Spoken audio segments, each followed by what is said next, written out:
you fellas, at the end of the day, from my interaction with y'all trying to do something positive. Clearly y'all study what y'all, you know what I'm saying? Y'all study y'all stuff, and y'all just trying to share the knowledge that y'all have soaked up yourself. So that's positive in my eyes. So I don't have nothing against, you know what I'm saying?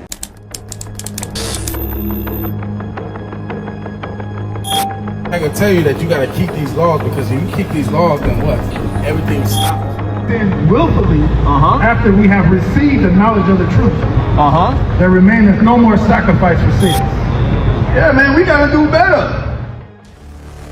Our Savior is coming back, who you call Jesus, and we call him Yahushua, his name, to save us out of this captivity, and now he's gonna be our King.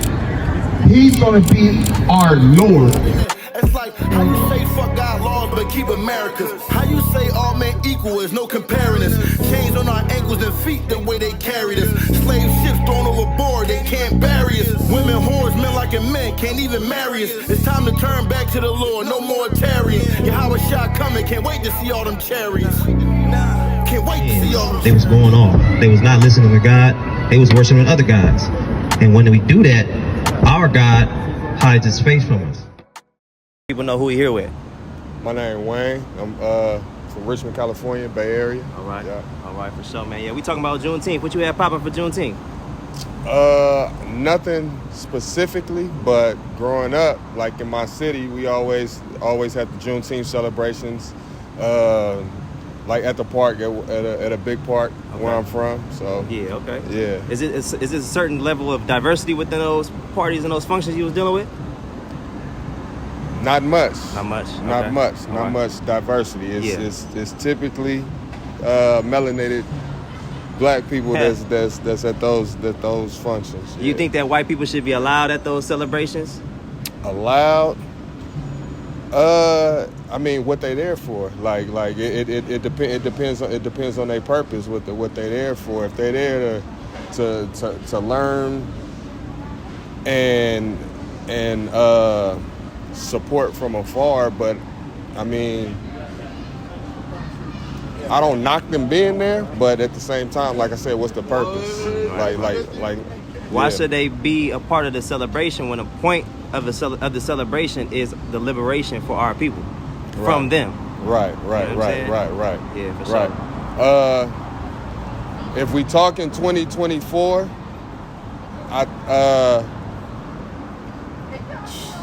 I don't know, man. Like, if we talk in 2024, I think as long as you approach me with positive energy, I'm gonna approach you with positive energy, and that's pretty much my take on it.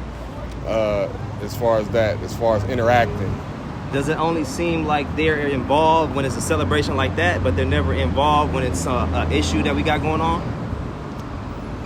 I feel like American is in general is involved when it's monetary. That's when everybody involved when it's monetary.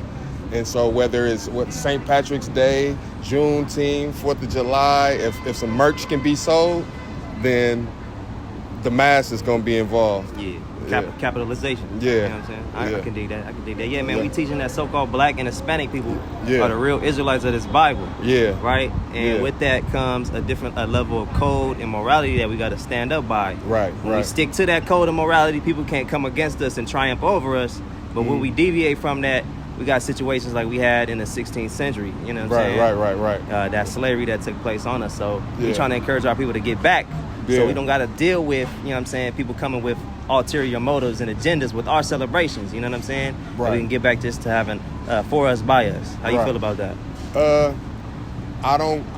My beliefs aren't predicated off of a religious background. My beliefs are predicated off of what I witnessed. To me, my God is nature. That's that one. That everything that I've seen growing up, just from a youth, I can find it in nature. Everything that I ask for, I look at animals. I see how the animals act. You know, they tell me. I see how the weather, how the weather. It's like moods. It's rough and it's vicious, and then it's sunny and it's smooth. So that just like just like we are as humans. But as far as could you repeat a little bit? No, I'm gonna ask you a different question. Yeah, I understand. I don't follow down that line of logic. Yeah. How can there be so much level of order with the seasons and all the various things that you established without there being some type of intelligence to design that? Yeah, I'm not saying it's not. I don't disagree with that either. But I come from the space where if I don't know, and I'm okay with saying I don't know, right? Like a lot of people not okay with saying that they don't know, and the things that we say that we don't know, we just say, oh, this did it or that did it, and I'm okay with not knowing and keep seeking knowledge. Like I'm okay with just keep seeking knowledge because I'm not gonna say you wrong and I'm not gonna say I'm right. I'm gonna just keep seeking until I find something that feels organic to me. You know what I'm saying? I hear that. I understand that. I was gonna ask this: what if somebody that had the same type of thought process as you thousands of years ago applied that and documented to it and passed it down to their children? Right? Would you agree or believe and follow that? If I could, and you said they wrote it down. They had the same ideology as you, right? Yeah. And they observed things. They had spiritual interactions with the Most High. If they documented it and passed it down to their children as information, right? You think that that's something that should be followed, or something that you can be in agreement with? It had not blindly, me personally. I'm just speaking me personally, not blindly. I still, because I know messages get skewed over time, like, you know, the whole telephone game. I tell you something, I whisper something in your ear. By the time it gets to my man, right, it could be a different sentence and stuff like that. So what if we had the source documents that we can look to? If they could be authenticated, then yeah, but man is flawed. Man is flawed. So despite where it come from, I know man is flawed. Time after time, history has shown me that man is flawed. Man, whether it's women, whether it's resources, or whether it's just greed, period, man is flawed. And I don't know. Sometimes you can't always follow the teachings of man. And that's why I said I look to nature for certain things, because certain things nature it don't waver on. You know what I'm saying? Like every day the sun come out. Right. Every night it get dark. Animals protect their babies. I protect my babies. You know what I'm saying? And so like that's what I mean. Like little lessons like that. Right. So the Creator has the power to set in order the various seasons, the various oceans, the various ecosystems within the planet. Okay. Why would He not have the power to keep His word unadulterated? Okay. I'll go this way with it. No matter what the religion, whatever religion I ever heard of, no matter whatever belief system I ever heard of, I asked groups of people. I would say, like, has your group ever had cancer? Has your group ever been raped? Has your group ever been murdered? And to all these questions, people say yes. So if there were certain groups that believed a certain way and had favor, then what group I've never seen a group that had favor. Right. But can we look at nature, and those type of things happen in nature as well? Facts. So the Creator created that as well, you know what I'm saying? Facts. So we're no different from the nature that we, you know what I'm saying, observing. That's a good point. That's a good point. Yeah, man. So are we teaching that the spirituality that we read about in the Bible is not a religion, and it's not all inclusive. It was about a specific group of people, and we descend from that specific group of people. Right. And to revise our communities, right, the way that we're living, to get it back in shape, we got to come back to that code that was set up for our moral compass. You understand? Because the way that the Most High set up, or the Creator set up all the order that He did within the earth, right, He also set up an order for right and wrong, so we can have something to look to as a standard. You understand? Is that innate? Is that innate to us as we are, like how we're born, or is that taught to us through like possible scripts that you mentioned previously? Well, which one is it? Well, you tell me. Is morality subjective or is it objective? Does everybody have the same morality? No.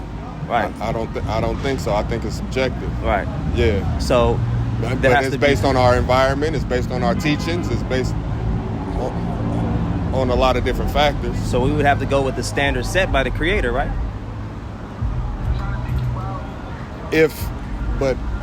All right. So who is the Creator? I would say the Creator is Yahweh. Okay. Which means he exists. He is existence. All right. So he operates outside of time and space. He is the one that created time and space. Is that Jesus?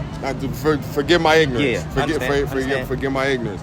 But is that who the world calls Jesus? His real name is Yahweh Shai. Okay. He is a part of that creator. He is his direct son, his direct creation. And is he separate from God, or is he God? Like what's he is what's a God, but he is not the Most High God. He is Okay. the Son of the Most High God. The same way that we are sons of the Most High God. And but so, he is the only begotten. And so my own personal thoughts outside of a religious belief, I'm somewhat in agreement with that. I believe I'm one as well. Of course. Right? Because how can you be from something and not be it? Right.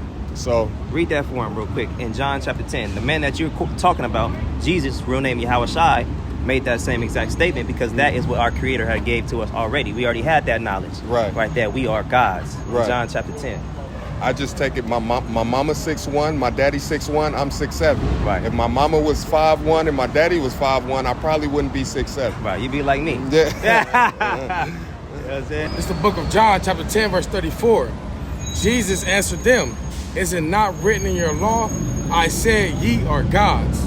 It's written in our law, the same law that establishes our morality. Right. You know what I'm saying? So the same way that that's a truth that you can identify with, I think that the morality set up in that law is another thing that you can identify with as well. I'm just skeptical. I'm just skeptical of men writing, because these beliefs and these things that we talk about, before there was ever a script, there was these people existed and people walked this earth and people had beliefs and there was cultures and there was societies and stuff like that, and that's before anything was ever carved. It was so I tell my kids, like, before it was streets, before we had clothes, before what gave us purpose? Why are we here now? Because it wasn't Lamborghinis, it wasn't diamonds and gold, because none of that stuff mattered. The only thing that mattered was food, shelter, water, each other, and maybe a desire for knowledge. And knowledge could mean anything from spirituality to whether this plant is poisonous or this plant is good for me. Like those little 5 basic things is what got us to where we care about Teslas and shit. I agree with you. You know what I'm saying? I agree with you. And I think that you make but not to cut you go off. ahead. But all I want to say, it was no books then,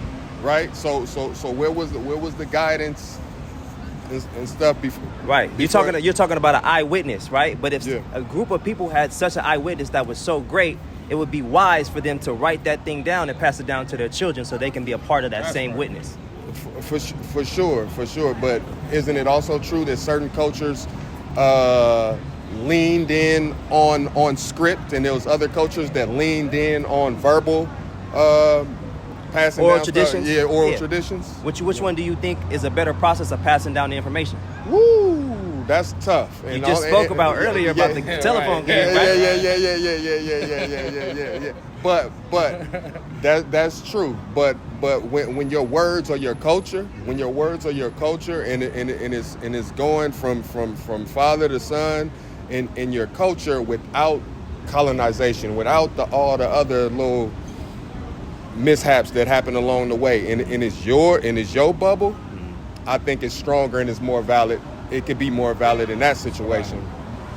Real quick, I was just gonna say, right, those oral traditions, it's the same thing that we're reading about, because you just writing down the words that was orally, transmitted. Yeah. What you got? You got a point? I was gonna say, this is the book of Sirach, the prologue. For the same things uttered in Hebrew and translated into another tongue have not the same force in them, and not only these things, but the law itself and the prophets and the rest of the books have no small difference when they are spoken in their own language. Meaning, the Hebrew that they were speaking back in that time had such a powerful force. When you translate it out of it, it may have a different meaning. It may not have the same power in it. But like I was saying earlier, we have the primary source. We have the source documents of what we read in the translations that we're reading about. So we can go into the Hebrew and become scholars and really decipher the information. Understand? So we just giving you food for thought, King. I know you know what I'm saying? You like you say you got to study. You got to come to your own conclusion, man. Hopefully we got the wheels turning on. I played basketball overseas for 10 years. I didn't live in Saudi Arabia. I lived in Iran. I lived in Syria. I lived in Egypt. I lived in Japan and China. I've been to these different places, and my ignorance in California, growing up in California, was highlighted when I got to them other places, right? Like I literally done swam in the Dead Sea. Like all these places that we talk about, I've been there. The places I read about in the history book, I've been to these places. My feet done dangled in the Mediterranean Sea. Like no exaggeration, you know what I'm saying? And so like all that did was make me want to wipe my canvas clean and then just let the paint fall where it falls, right? Like I stopped going to places with preconceived notions in my mind, and so I'm just trying to be a sponge at the end of the day. That's a good ideology to keep, man. And I would say, you being over there in that land, you got to realize that that's where our people come from. Yeah. So you may have had a certain level of resonance with that. You know what I'm saying? Because that's what we teaching. We come from over there, the Fertile Crescent over there. You know what I'm saying? So that's where we from. That's our origins. Yeah. You know what I'm saying? According to the Bible. Right. That's what we teaching, bro. Right. You got any closing statements, man? Nah, man. You fellas, at the end of the day, from my interaction with y'all trying to do something positive. Clearly y'all study what y'all, you know what I'm saying? Y'all study y'all stuff, and y'all just trying to share the knowledge that y'all have soaked up yourself. So that's positive in my eyes. So I don't have nothing against, you know, what y'all doing. I rock with God, 10 times more than you, fly for your gang. Not only her, but her attitude stink. 4-5 so big, he don't leave with a bang. Like, praise God, give up what you think. 10 deep, just me and my gang. Now part of the Bible, we teach the whole thing. For my life, no God, I'm a thing. Proverbs, chapter 110 verse 12. Kill the own